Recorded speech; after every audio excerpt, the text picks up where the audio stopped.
पहले उन ऑडियोज पर जजेस की तस्दीक की, फिर कहा कि अब इनके सच्चे होने की तहकीक करा लेते हैं। वाह, क्या खूबसूरत तरीका है और अदलिया के साथ क्या इंसाफ है। चीफ जस्टिस के ऑडियो लीक्स के मिशन के खिलाफ समाअत के दौरान रिमार्क्स। कहा, मफरूजे पर चीफ जस्टिस का चार्ज कोई और इस्तेमाल नहीं कर सकता। चीफ जस्टिस आईनी ओहदा है। जस्टिस मुनीब अख्तर ने रिमार्क्स दिए, क्या विफाक को इल्म नहीं कि ऑडियोज मुसद्दिका हैं या नहीं। वजीर दाखिला तो उन पर प्रेस कॉन्फ्रेंस कर चुके हैं, क्या ऐसी लापरवाही बरती जा सकती है। ऐसे बयान के बाद तो वजीर को हटा दिया जाता है या वो मुस्ताफ़ी हो जाता है। ये तो बड़ा आसान होगा कि किसी जज को केस से हटाना है तो उसके नाम लेकर ऑडियो बना दो। अटॉर्नी जनरल ने मौक़िफ़ अपनाया कि न्यूज़ कॉन्फ्रेंस मेरे इल्म में नहीं है। एक वजीर के बयान को पूरी हुकूमत का बयान नहीं समझा जा सकता। चीफ जस्टिस ने रिमार्क्स दिए कि जज को तौहीन अदालत की दरख्वास्त में फरीक नहीं बनाया जा सकता। तौहीन अदालत की दरख्वास्त पर फौरी समाअत की इस्तदा मुस्तरद। कमीशन को काम से रोकने के हुक्म इम्तना में तोसी। कोई मामला सुप्रीम कोर्ट के तमाम जजेस से मुतल्लिक निकल आए, फिर ये नजरिया जरूरत पर अमल हो सकता है। अगर तमाम जजेस पर सवाल हो, फिर भी कहा जा सकता है कि अब किसी ने तो नहीं सुनना। अटॉर्नी जनरल के समाअत के दौरान दलाइल बेंच तब्दीली की हुकूमती दरख्वास्त पर दलाइल देते हुए मौक़िफ़ इख्तियार किया कि कोई भी शख्स अपने कॉज का खुद जज नहीं हो सकता। बेंच तब्दील होने से कमीशन के खिलाफ अदालत आए दरख्वास्त गुजारों का हक मुतासर नहीं होगा। इस्तदा है कि बेंच तब्दीली की दरख्वास्त को ज़ेर गौर लाएं। दरख्वास्त गुजार आबिद जुबैरी के वकील शोएब शाहीन ने मौक़िफ़ इख्तियार किया कि कमीशन के क़याम के TORs में ऑडियो टेप करने वाले का जिक्र नहीं। वफाकी हुकूमत इलेक्शन केस में एक फरीक है, वही कमीशन बना रही है। यहाँ सवाल एग्जेक्टिव की अदलिया में मुदाखलत का है। इस बेंच ने किसी के हक में या खिलाफ फैसला नहीं देना, एक तशरीह करनी है। IMF के साथ मुआहदे में कोई ब्रेक थ्रू न हो सका। बजट के अहदाफ पर इख्तलाफ राय बरकरार। पाकिस्तान और IMF के दरमियान वर्चुअल मुज़ाकरात। पाकिस्तान ने एक बार फिर IMF से स्टाफ लेवल मुआहदा करने की दरख्वास्त की। IMF ने महसूलात का हदफ बढ़ाने का मुतालबा कर दिया। महसूलात का हदफ 10,000 अरब रुपए तक बढ़ाने का मुतालबा। पाकिस्तान ने 9,200 अरब रुपए की यकीन दहानी कराई। उधर IMF के एग्जीक्यूटिव बोर्ड इजलास का शेड्यूल भी जारी। पाकिस्तान के साथ स्टाफ लेवल मुआहदा शेड्यूल का हिस्सा नहीं है।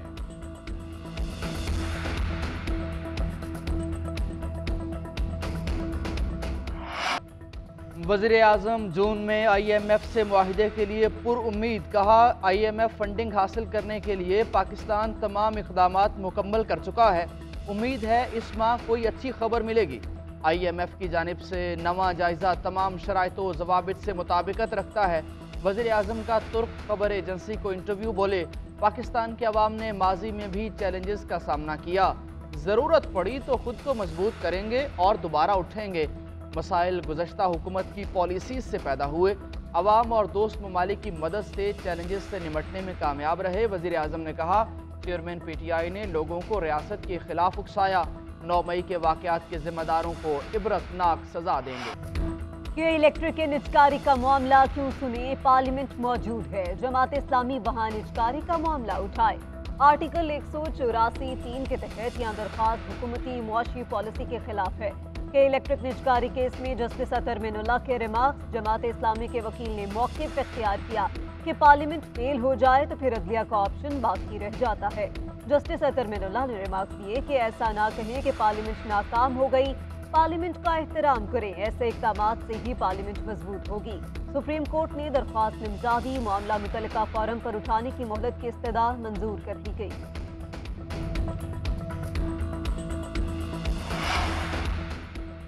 पंजाब हुकूमत ने जिना हाउस हमला केस में डॉक्टर यास्मीन राशिद की बरियत लाहौर हाई कोर्ट में चैलेंज कर दी। वकील पंजाब हुकूमत ने कहा, ट्रायल कोर्ट ने हकायक के बरक्स डॉक्टर यास्मीन राशिद को मुकदमे से डिस्चार्ज किया।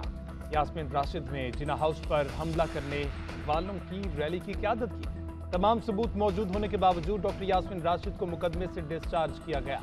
इस्तेदाद दहशतगर्दी अदालत ने फैसले में कहा था कि यास्मीन राशिद के खिलाफ रिकॉर्ड पर कोई सबूत मौजूद नहीं।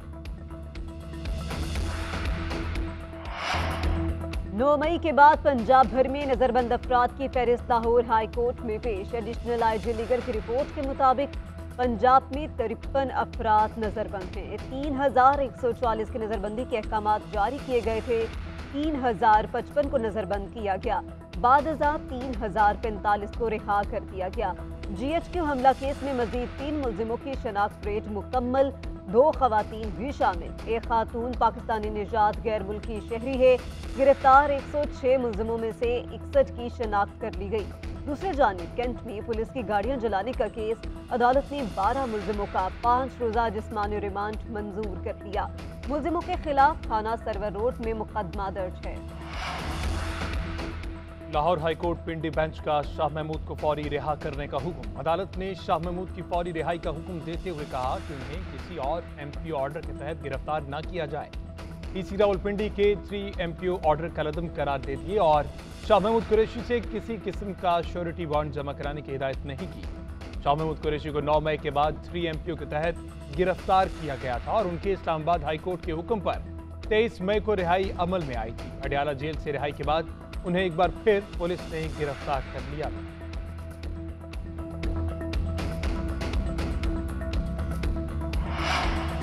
जिन कंपनीज ने तहरीक इंसाफ को ममनुआ फंडिंग की, उसकी वजाहत करनी है। आप तहरीरी तौर पर बता दें कि रिकॉर्ड नहीं मिल रहा तो फैसला सुना देते हैं। चीफ इलेक्शन कमिश्नर ने ममनुआ फंडिंग जब्तगी से मुतालिक शो कॉज नोटिस की समाअत के दौरान रिमार्क्स दिए।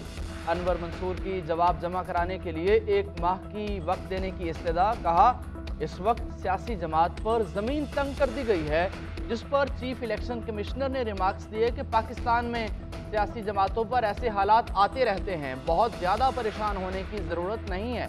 इलेक्शन कमीशन ने अनवर मंसूर की मजीद वक्त देने की दरख्वास्त मंजूर कर ली। जवाब जमा कराने के लिए मजीद 4 हफ्ते का वक्त दिया। समाअत 6 जुलाई तक मुलतवी। कौमी इक्तिसादी काउंसिल में आइंदा माली साल के लिए बजट अहदाफ तैयार। बजट में 6000 अरब रुपए से ज़ायद का मालियाती खसारा होगा। कर्ज और सूद की अदायगियों पर 7300 अरब रुपए खर्च किए जाएंगे। वजीर खजाना इसहाक डार की वजीर आजम को ब्रीफिंग। बताया, आइंदा बजट में दिफा के लिए 1700 अरब रुपए मुख्तस किए जाने की तजवीज़। बेनज़ीर इनकम सपोर्ट प्रोग्राम के लिए 430 अरब रुपए मुख्तस किए जाएंगे। FBR के लिए 9200 अरब टारगेट मुख्तस किया गया। नॉन टैक्स आमदन की मद में 2800 अरब रुपए का हदफ तजवीज़। मरकजी हुकूमत का कर्ज 13 माह में 15,600 अरब रुपए से बढ़ गया। तहरीक इंसाफ की हुकूमत में माहाना कर्ज 425 अरब रुपए बढ़ा। मौजूदा हुकूमत में कर्ज में माहाना 1200 अरब रुपए इजाफा हो चुका। असद उमर का ट्वीट, कहते हैं, PDM हुकूमत के दौरान कर्ज में 3 गुना तेजी से इजाफा हुआ। इस हुकूमत में हर लिहाज से बदतरीन माशी तबाही हुई।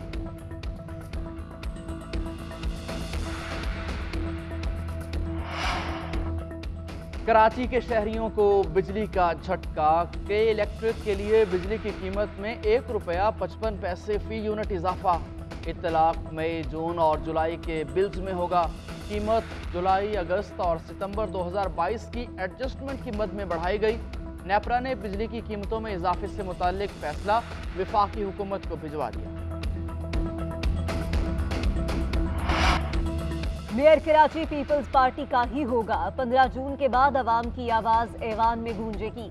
मुंतखब हो गया तो इख्तियारात का रोना नहीं रोऊंगा। मेयर कराची के उम्मीदवार मुर्तजा वहाब कहते हैं, सारे तरक्याती काम पीपल्स पार्टी करा रही है और हम पर ही इल्जाम लगता है कि हम शहर को ओन नहीं करते। किसी और जमात का शख्स आया तो वो यही बात करता रहेगा कि उसके पास इख्तियारात नहीं। तनकीद करने वाले तनकीद करते रहें, हम शहर की तरक्की के लिए काम करते रहेंगे।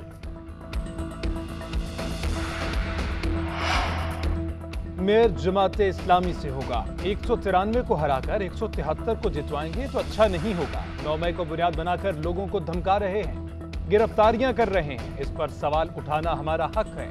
हर सियासी जमात को तंग किया जा रहा है, सिर्फ इन्हें खुली छूट है। अमीर जमात इस्लामी कराची हाफिज नईमुर रहमान कहते हैं, सब अलग अलग राबता है और अच्छा है। पीपल्स पार्टी को सरप्राइज मिलेगा। अगर इन्होंने शब खून बंद नहीं किया तो हम लोगों से अपील करेंगे कि बाहर निकलें।